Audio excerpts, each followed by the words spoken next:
Keto Harvesters run using the Technion xLogger system, which is essentially a sophisticated system of modules connecting the cab with the head through wires and cables. Each module is an easily replaceable hardware component that either allows you to control the system or ensures the smooth running of the harvester head.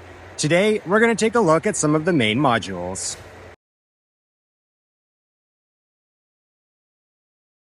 Inside of the cab of the carrier, you're going to be interacting most with the joysticks, with the xLogger remote display, and the navigator.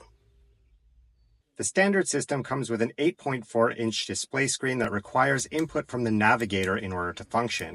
Alternatively, you can upgrade to a 12-inch touchscreen, which requires less input from the navigator. Your inputs into the system create signals that travel to nodes or endpoints on each module, and these in turn cause specific functions on your harvester to take place.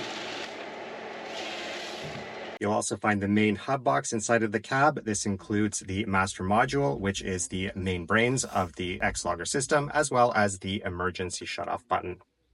The main hub box also contains the extension controller. This acts as a sort of task coordinator so that when you input a command, all of the necessary components like valves and motors that are required to execute a command basically do their thing. All of the cab components connect to the controller module in the head via the boom cable, and you can find the controller module inside the hub box by lifting open the main valve compartment on the harvester head.